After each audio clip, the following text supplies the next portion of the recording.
세상을 살아가다 보면 우리가 이해할 수 없는 여러 가지 일들이 생깁니다. 그 중에 하나가 악입니다. 악이 왜 존재해야만 하는가? 우리는 완전히 이해할 수가 없습니다. 때로는 큰 폭풍이 우리에게 몰아칠 때가 있습니다.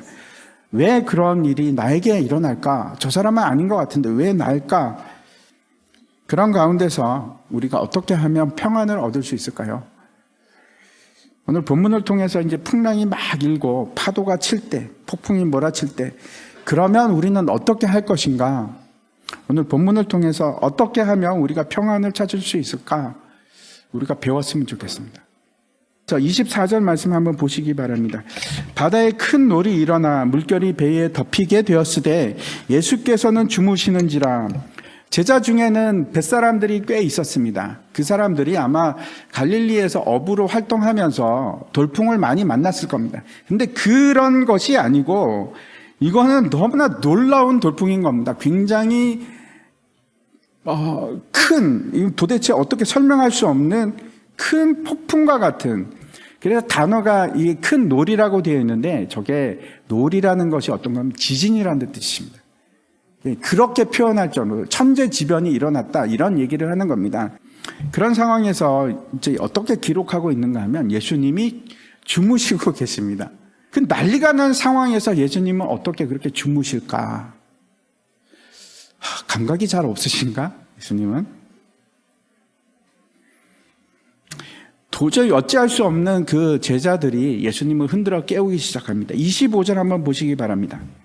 그 제자들이 나와 깨우며 가르되 주여 구원하소서 우리가 죽겠나이다. 그때 예수님께서 하시는 말씀이 26절에 있는데 우리 함께 같이 읽도록 하겠습니다. 시작. 예수께서 이르시되 어찌하여 무서워하느냐 믿음이 적은 자들아 하시고 곧 일어나사 바람과 바다를 꾸짖으시니 아주 잔잔하게 되거늘. 오늘 말씀을 통해서 우리가 세 가지를 생각해 보려고 합니다. 첫 번째, 두려움입니다. 두려움이 왜 생길까요? 여러분은 어떨 때 두려움을 느끼십니까?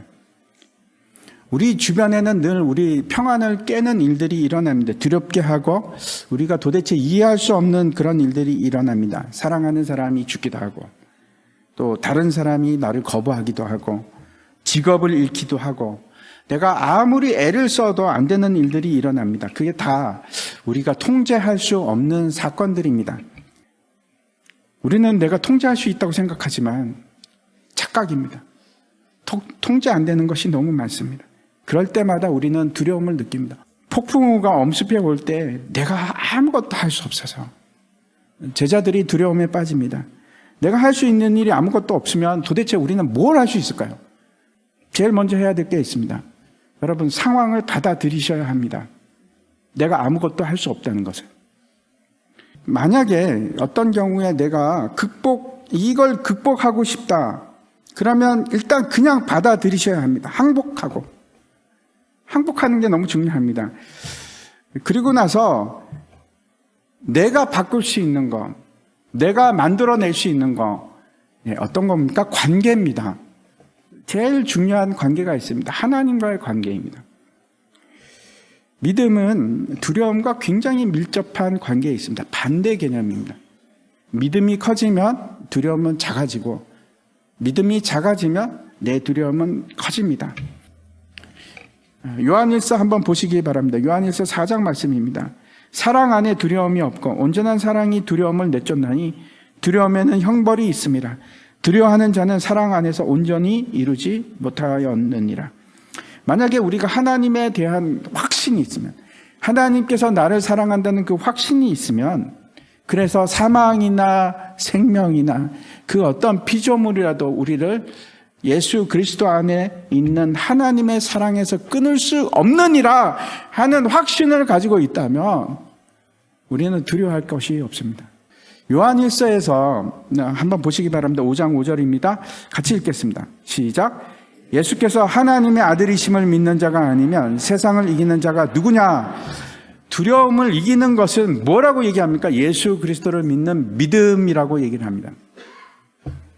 그가 나의 구원자가 되시고 그가 나를 사망의 음침한 골짜기에서 이끌어 가실 목자가 되실 때, 그 믿음을 가지고 있을 때 우리에게서 두려움이 사라지기 시작합니다.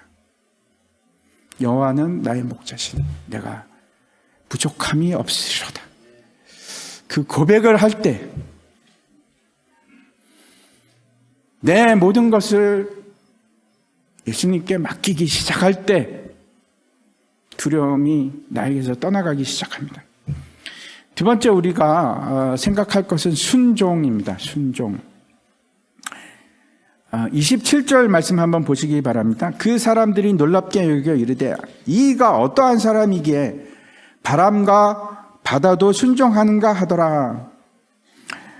사람들이 놀랍게 여깁니다. 어떻게 저게 도대체 왜 뭐지? 이러는 거죠. 예수께서 깨어 바람을 꾸짖으시며 바다더러 이르시되 잠잠하라 고요하라 하시니 바람이 그치고 아주 잔잔하여지더라. 이상한 점이 있습니다. 여기 잘 보시면 바다더러 이르시되 잠잠하라 고요하라 두 번의 명령을 합니다. 그 인격체를 보고 얘기하시는 겁니다. 그 인격체가 뭘까요? 바람과 바다 뒤에 있는 그 인격체가 뭘까요? 네? 사탄입니다. 사탄. 사탄이 훨씬 더 자연보다 높은 위치에 있죠. 사람은 자연보다도 낮은 능력을 갖고 있는데 사탄은 훨씬 더 큰 권세를 가지고 있습니다. 그런데 그 사탄보다 훨씬 더 큰 권세를 가지신 분이 있습니다. 누구십니까? 예수 그리스도가 사탄의 권세를 무너뜨리시는 분일 뿐만 아니고 사탄이 무서워하고 두려워 떠는 존재입니다. 그래서 뭐라고 하는가 하면 순종하더라. 우리가 반드시 기억할 것이 있습니다. 잊지 마십시오. 요한일서 5장 말씀 한번 보시기 바랍니다. 하나님께로부터 난 자는 다 범죄하지 아니하는 줄을 우리가 아노라. 하나님께로부터 나신 자가 누굽니까? 하나님께로 나신 자. 그를 지키심에 악한 자가 그를 만지지도 못하느니라. 하나님께로 난 자가 우리를 지키신답니다. 그래서 하나님께로 난 자가 사탄이 우리를 만지지도 못하게 보호하신답니다. 하나님께로부터 난 자가 누구십니까? 예수 그리스도께서, 예수님께서. 여러분 믿으십니까? 예수님께서 여러분을 지키고 계십니다. 그래서 예수님께서 여러분 안에 계신 예수님께서 막아주시고 보호해 주시는데 어떤 사탄도 여러분을 건드릴 수 없습니다. 물론 밖에서 미혹하고 생각을 집어넣고 그런 거 하지요. 여러분을 신체적으로 건드릴 수 없습니다. 절대로 못합니다. 세 번째 우리가 생각하고자 하는 것이 있습니다. 평안입니다. 평안. 다시 앞으로 돌아가서 한번 생각해 보십시오. 예수님께서는 어떻게 그 상황에서도 주무시고 계셨을까? 때로는 우리가 마음이 안정이 안 되고 불안하고 막 그 요동치고 머릿속에 끊임없이 생각이 날 때가 있지 않습니까? 이 생각 저 생각, 때로는 막 분해서 막 분함이 막 그치지 않고 때로는 걱정 때문에 화가 나고 막 이 생각 저 생각, 밤새도록 잠도 잘 못 자고 그런 것들이 우리를 지배합니다. 근데 하나님께서 우리에게 주시기를 원하는 것은 불안이나 두려움이 아니고 평강을 주시기를 원합니다. 샬롬을 주시기를 원하는 겁니다. 우리가 세상 가운데 일어나는 고통과 슬픔, 두려움 이런 거 다 이해가 안 됩니다. 할 수가 없습니다. 사랑하는 사람이 죽을 수도 있고 우리가 가지고 있는 것이 다 사라지는 아픔이 있을 수 있고 전혀 이해할 수 없는 일들이 일어날 수 있습니다. 근데 아주 중요한 것이 있습니다. 중요한 건 이겁니다. 우리가 평안을 얻기 위해서 그래서 그걸 이해할 수 있어야 합니까? 예를 들어서 누구가 죽었는데 내가 사랑하는 사람이 죽었는데 누군가가 왜 죽었는지 그 이유를 설명하면 여러분이 평안해지십니까? 아니요, 그렇지 않습니다. 평안은 그곳에서 오지 않습니다. 평안은 무엇으로부터 옵니까? 기쁨으로부터 옵니다. 기쁨으로부터 옵니다. 하나님이 주시는 기쁨이 우리 삶 속에 들어가야지 평안해지는 겁니다. 우리가 필요한 것이 하나님의 평안인데 빌립보서 4장 7절 말씀 같이 한번 읽겠습니다. 시작. 그리하면 모든 지각에 뛰어난 하나님의 평강이 그리스도 예수 안에서 너희 마음과 생각을 지키시리라. 기쁨을 느낄 때 나에게 왜 기쁨이 왔을까? 아니요, 그런 거 필요 없습니다. 이해할 필요가 없습니다. 아무런 이유도 없이, 아무런 조건도 없이, 설명도 없이, 왜 그런지 모르지만 우리에게 하나님의 평강이 임할 수 있습니다. 모든 걸 뛰어넘는 하나님의 평강. 왜 이런 일이 일어나는지 이해할 수 없지만 제가 아는 게 있습니다. 하나님은 선하신 하나님이라서, 그 하나님은 나를 지극히 사랑하는 하나님이라서,